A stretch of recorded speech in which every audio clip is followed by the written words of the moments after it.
Yep. Once you have it forever until you lose it. I don't like the name lead babies. Do you have anybody on your team that you consider a lead baby? What up, everybody? I am Ty. Hi, Randy Brothers. Mike Sample with Hoffman Construction. All right, who are you and who are you with? I'm Josh Overmyer. I'm the sales manager for Andy's Roofing. We actually right now are giving all of our sales reps leads because our marketing guy over here is a freaking genius. And you're rebranding lead babies as? Positive generators. A roofing sales professional. They're going to deliver an exceptional customer experience that helps multiply, not have to rely solely on leads coming from the company.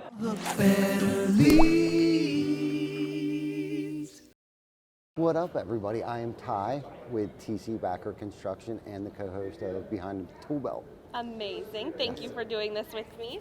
Tell me, what do you think about lead babies? Is it a good thing or a bad thing? I take it as a negative term. I've used it negatively myself in the past because I feel like people tend to get spoiled by sitting around waiting for the phone to ring, where I feel like they should be maximizing the leads that they're given by whether it be trying to get referrals from the existing clients, trying to get 5-star reviews, canvassing the neighborhoods by using an app called Lead Scout.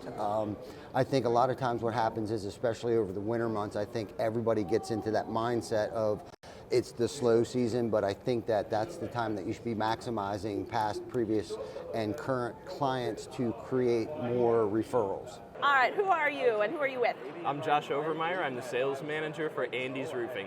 Awesome. Josh, tell me, what are your thoughts on lead babies? Good thing, bad thing?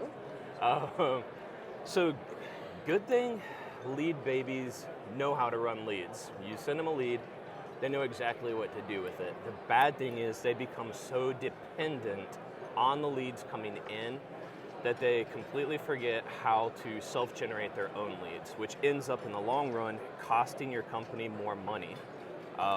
Average lead generation cost is about $300 in the Midwest. That's a little bit lower for us in our market. But if you have guys that are just constantly blowing through those leads because that's all they know how to do, you're going to spend too much money on your sales reps. All right, do you guys think lead babies are a good thing or a bad thing? That thing. A little bit of both. It's got a bad connotation, but I think there's a lot to be said about, as a leader of an organization, I need to provide support for my team, but I also need to set expectations that if I'm going to support them and drive leads for them, they need to be supporting us and doing whatever they can outside of that to then bring leads to us. It sets an expectation of professionalism, and that's how we grow. Do you think that lead babies are a good or a bad thing?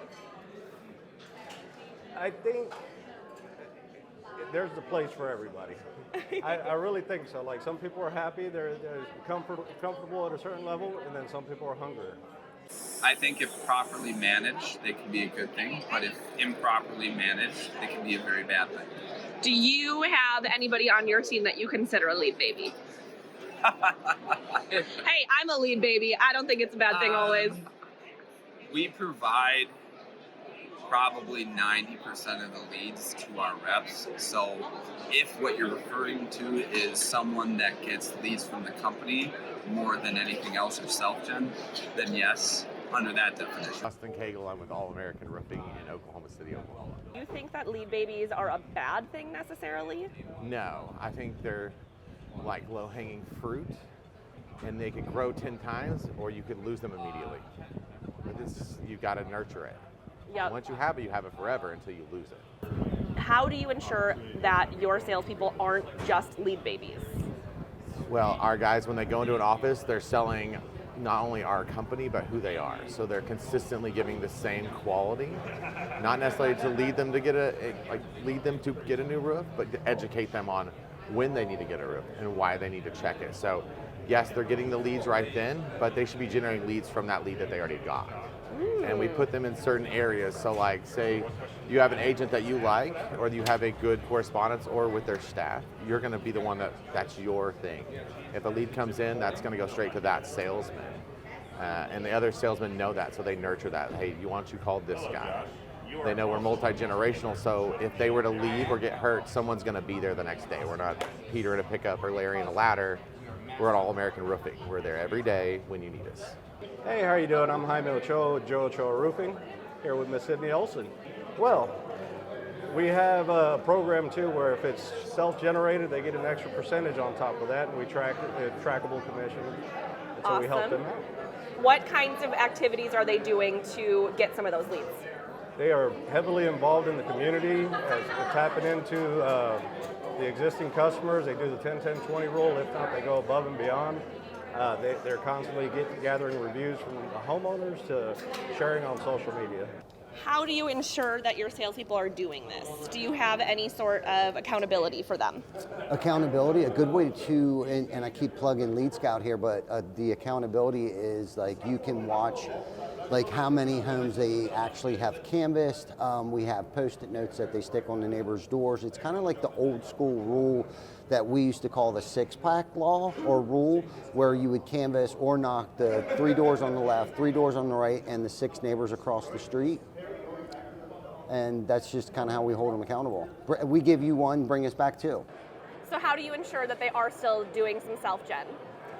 The best way you can do that is by controlling the flow of leads that's going to your sales reps. If you are letting your sales reps run 5, 6, 7 appointments a day, I guarantee you, you're blowing through them. You might have a top rep who is putting up $1.5 to $1.7 million a year, but if you actually look at his KPIs and you see how many leads he's letting go by the wayside because he doesn't take the time to nurture those leads and bring them all the way to fruition, he might be looking like a superstar, but he's really costing your company a ton of money. You might have another guy running 2 or 3 appointments a day. If their closing percentages are the same, I will bet you that that guy that's running less leads is actually bringing higher revenue and a better gross margin to the company overall. What do you look at for closing percentage, and what's your ideal number of leads to run in a day? Minimum closing percentage should be 30%. I'd love to see my guys at 40 to 50%, or of course higher than that. In this industry though, if I see a guy that's closing over 70%, I have some questions. I want to know how he's closing. What's he doing? What is he doing, and where's my gross margin with that guy? 40 to 50 is really good. I love to see numbers like that. I think that your really good sales reps can handle 2 appointments a day. The higher elite sales reps, they might be able to handle 3 appointments a day, but you have to really be careful about how they're managing those leads. You want to make sure that they're not letting things slip through the cracks. I like it. And the best way to keep them self-generating would be to make sure that they are running 2, maybe 3 appointments a day, but also constantly be in front of them. If you're having your sales meetings once a week, twice a week, 3 times a week, we do sales meetings 4 times a week. We have a 2-hour meeting 1 day a week, and then I have 3 power hour meetings, which are from 8 o'clock to 9 o'clock. And the best thing that you can do is at the beginning of those meetings, just keep it in front of them that as they're going out, as they're meeting people, they not only need to be running their lead, they need to be knocking the doors next to them, if only just to knock the door and tell them, hey, we're Andy's Roofing, we're assisting your neighbor over here. If there's anything that we can do for you, by the way, we're here already, why don't we perform a free inspection for you? How does that sound? And as long as you keep that at their forefront, you keep training your guys on that, they'll keep remembering that. Just monitoring the net sale per lead issued from the company to make sure that you're optimizing your spending. And there's a couple things that go into that number. The closing rate goes into like your lead set rates and stuff like that, and then just even the lead sources that you're utilizing. And then just like the little efforts that the salespeople are doing to increase that net sale per lead issued. Because if they're hypothetically a lower closing rate, but then again, they are upgrading a lot of high margin things, well, that's maybe, there's just more to the story than just closing rate sometimes. And then sometimes there's a dichotomy as well with the closing rate and follow-up, or net sale per lead issued and the follow-up, because sometimes it might look like the net sale per lead issue is a little low, but it's taking time for them to close it because the person is a very good person at follow-up. So the time to get to that project is a little bit longer, but the closing rate is really high. So there's a lot of more information in there to take under consideration, and just looking into what is actually substantiating the numbers of that lead baby. So you're also considering upsells as part of self-gen, which I like. I think that's a smart way to look at it. I mean, I'm looking at it from a net sale per lead issued, which I didn't make that up. I learned that from Chuck Hilke, to look at it with that lens. So, like, valuing what the company spends on the leads that are issued from our marketing efforts and looking at it from a revenue standpoint. I mean, if you're issuing leads to someone and you set the thresholds of $3,000, $4,000, $5,000, $6,000, like, you're at $6,000 per lead issued, and your marketing spend on that lead on average is like 150 to 200. You're killing it. That's great. So there's a dichotomy in looking into those numbers. It's not always a bad thing. What would you call them? What's a positive way to refer to lead babies? Oh boy.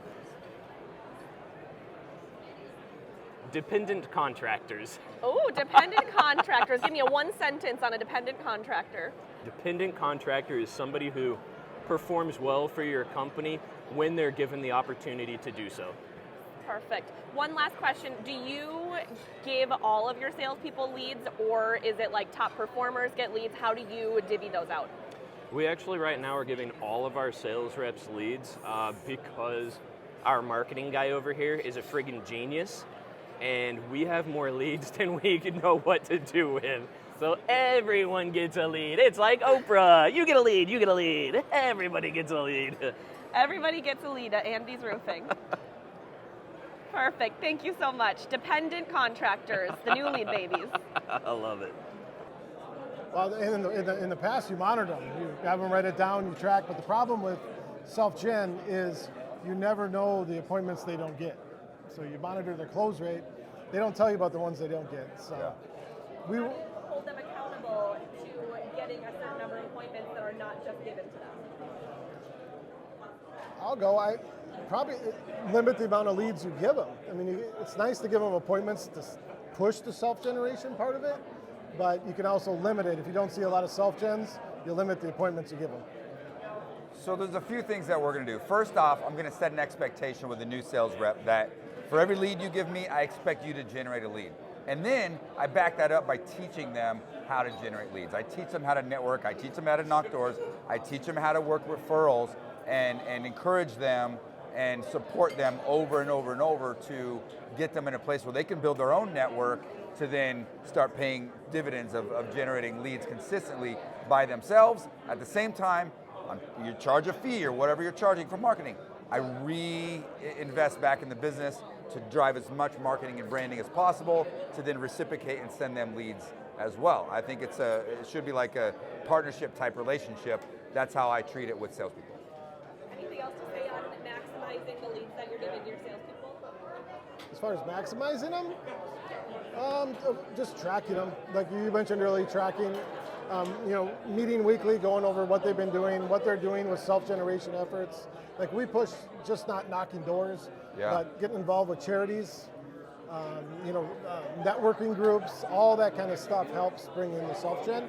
So when you say self-gen, everybody thinks knocking doors, and there's so many other ways to do it than just knock doors. How many sales meetings do each of you do, or do each of your companies do? We do a guaranteed at least one a week, and then in a storm environment, it'll be more than that. Again, one a week, and then as needed.